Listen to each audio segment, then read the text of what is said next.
Hello, my name is James Bagshaw, and this is a re-recording of my presentation for the Spatial Audio Gathering 2026, the Ambisonic Spatial Canvas, a practices research framework for spatial music in higher-order ambisonics. This is a re-recording due to technical difficulties on the day. So, the research background to this presentation: I conducted a compositional portfolio, reflection and commentary, which was part of my doctorate, and it revolved around creating music in higher order ambisonics from the outset through a practices research framework, whereby the knowledge was produced through the act of creation. Higher order ambisonics was used as the technical medium to create this work. But as an explorative format, so as mentioned, it's for the creation of music dedicated and especially in this format from the outset. And I have some ongoing site-specific works in both, but exploring the relationship between composer and space. So the Ambisonic Spatial Canvas framework. The approach draws upon established notions, which are richly discussed in electroacoustic music, and I think the quote by Natasha Barrett really sums this up well: to embrace ambisonics as a spatialization technology and the notion that it is possible to artistically consider the complete dimensionality of space without being tethered to the loudspeaker. This kind of ethos really drove the whole purpose of the portfolio and its subsequent commentary. There were several lines of inquiry through this: the relationship between composer and space, especially textural space, around Eric Nystrom's work on textural composition, building of course on Dennis Smalley's seminal work on spatial motion trajectories and spectrum morphology and that framework. There's some considerations of distance and perception considered, and other ways of describing and analysing spatial form, ultimately deriving language from electroacoustic and acousmatic music. The contribution of this work is not the claim that composers have never composed with space before. Of course they have, and this is richly discussed. But the format and this framework, the Ambisonic Spatial Canvas, is the contribution of a structured higher order ambisonic specific method for ideating, sketching, auditioning and refining spatial form during the composition process itself. So I've picked these two quotes, one by John C. Harrison, describing the relationship between composer and the material, akin to the work of musique concrète, or rather the principle of musique concrète. Talking about space as a medium, akin to paint, wood, stone. So the composer is working directly with the sound. This is a really nice artistic way of conceptualizing space and relates it to that aesthetic notion. The other is by Will Moylan, and it's a very technically descriptive method of describing this idea of space. So it's as the location of the sound source being at an angle to the listener. We're thinking about localization. As the location of a sound source being at a distance from the listener, as an impression of the type, size and acoustic properties of the environment. So it's a very technical method of describing a sound environment and the sound objects that exist within it.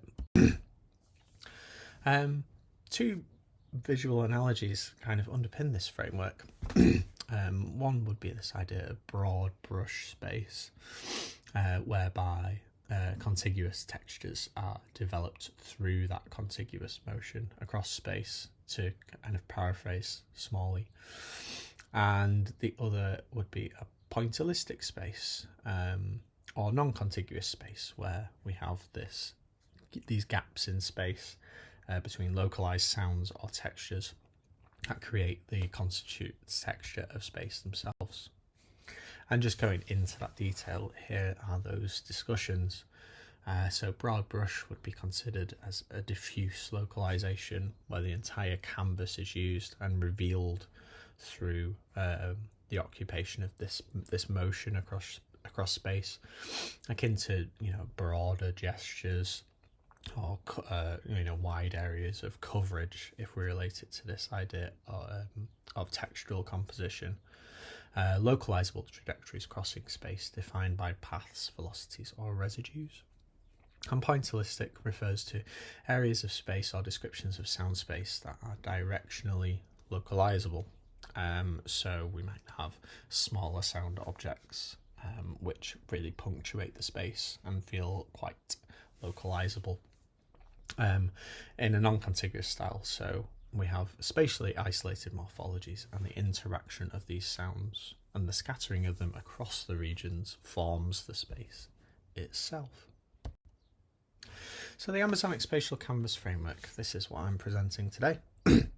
It seeks to draw upon key definitions of space and define within the context of higher-order Ambisonic composition. So it wants to build upon these richly described ideas of space, which are in electroacoustic music, but a very transferable language and language that ultimately makes sense within this form of composition. And it's to be applied as both a method of ideation and sketching and a post hoc analytical framework. Ultimately, its aim as an analytical form is to identify recurrent spatial formations, the decisions that we make as composers, and that way that we communicate and describe spatial form. And to explore the relationship between composer and space, not solely composer and format. The method ultimately is to define the spatial situation, sketch those spatial relationships, realise a provisional HOA field, critically listen in array and binaural context so that we have that understanding across speakers and headphones, and refine the spatial form through iteration. This is a recursive form. It can jump between the different stages at any point.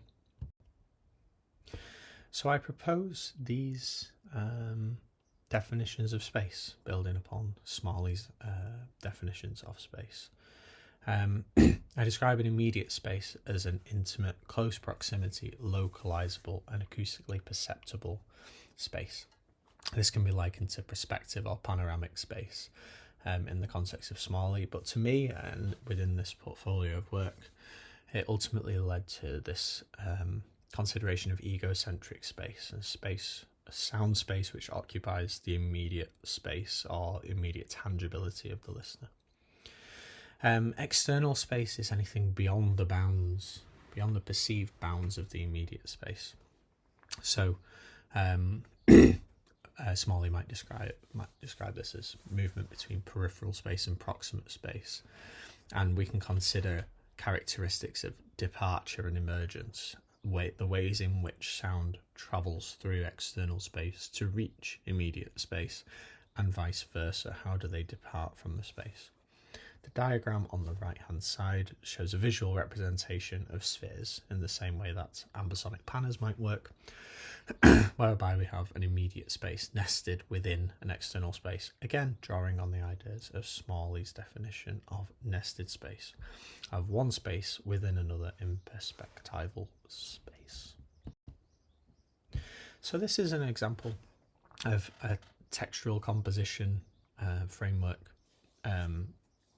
a textual composition example whereby we might show on the left hand side individual sound objects as dark yellow circles within this framework, but then when we add the spatial impression of those sound objects we might get something a little bit different, and this is where the framework is useful in describing different areas of space and their overall spatial impression.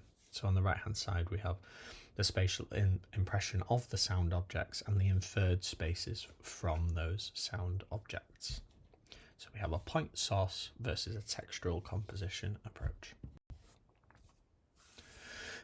So I want to get into some examples here.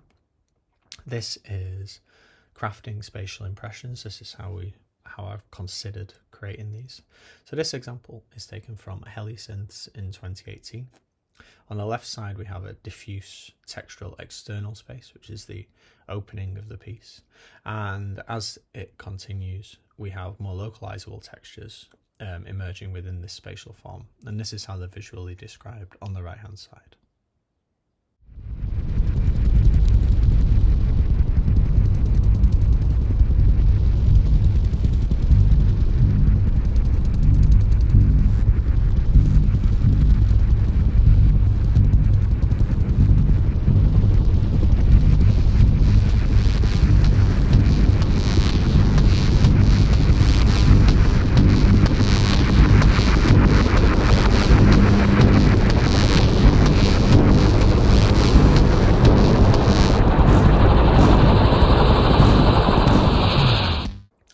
This example is an example of decorrelated space, which continues or extrapolates from this diagram by Kerry Hagen of the effects of spatialization.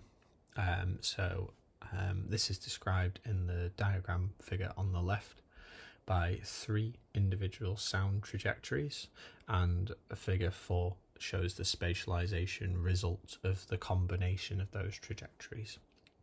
On the right hand side is my application of this method to the Ambisonic Canvas framework and the piece which was constructed with it.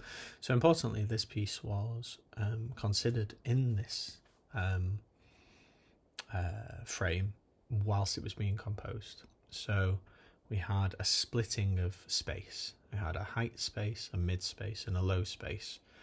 And the same synthesizer object was split between the 3 layers, duplicated and processed and filtered differently. So the highs in height space, the mids in mid space, and the lows in low space. They were each given an independent trajectory. So by doing so, we decorrelated the frequency content of the space and split it across height space. So this is taken from control phase.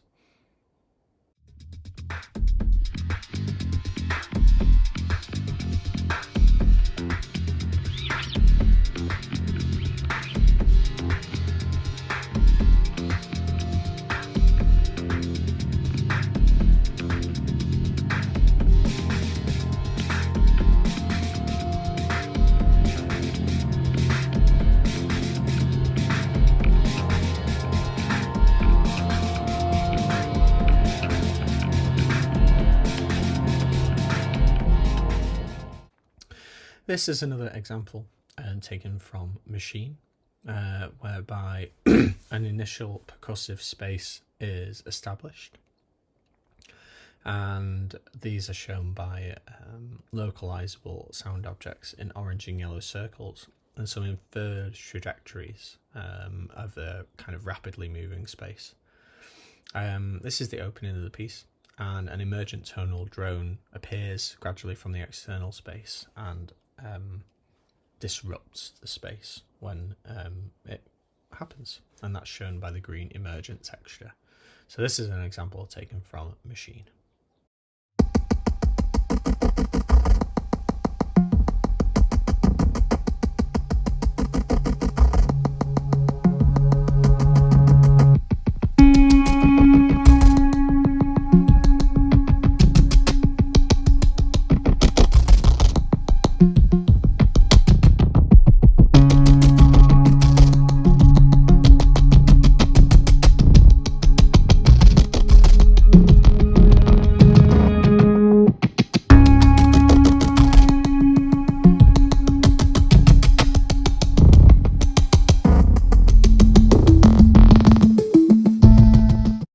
Another example here is a mechanized percussive space, a similar example to the previous one, but where the entire space is disrupted by a diffuse tonal drone. So we have a mechanized percussive space, elements in busier space, which is then disrupted by a distorted guitar texture, which then pushes the perspective out into external space before returning back to the immediate space. So this is an example taken from Revolutions.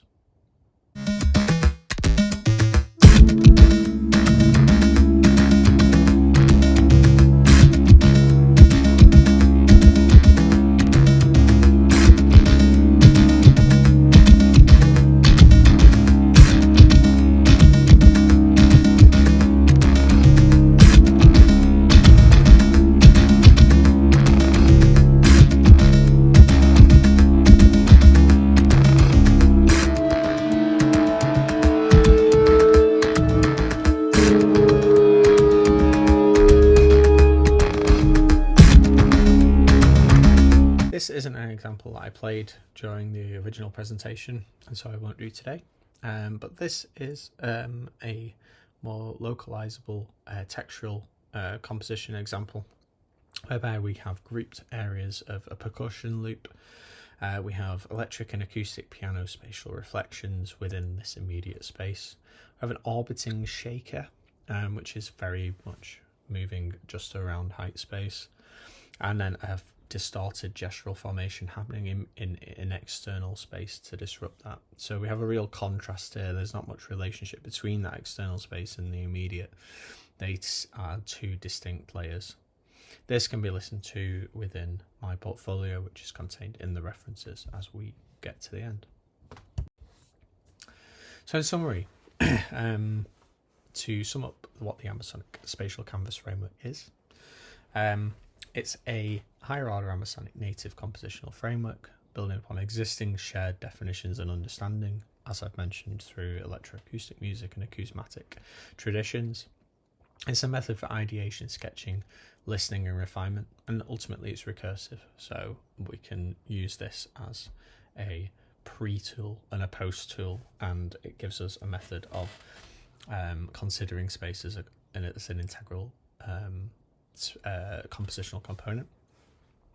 It helps us form a vocabulary and visual vocabulary for describing recurrent spatial formations, to be able to communicate these ideas between composers and academics, and we can help analyse this work. And it's a bridge between practice, analysis and compositional workflows. Here are my references, and thank you very much.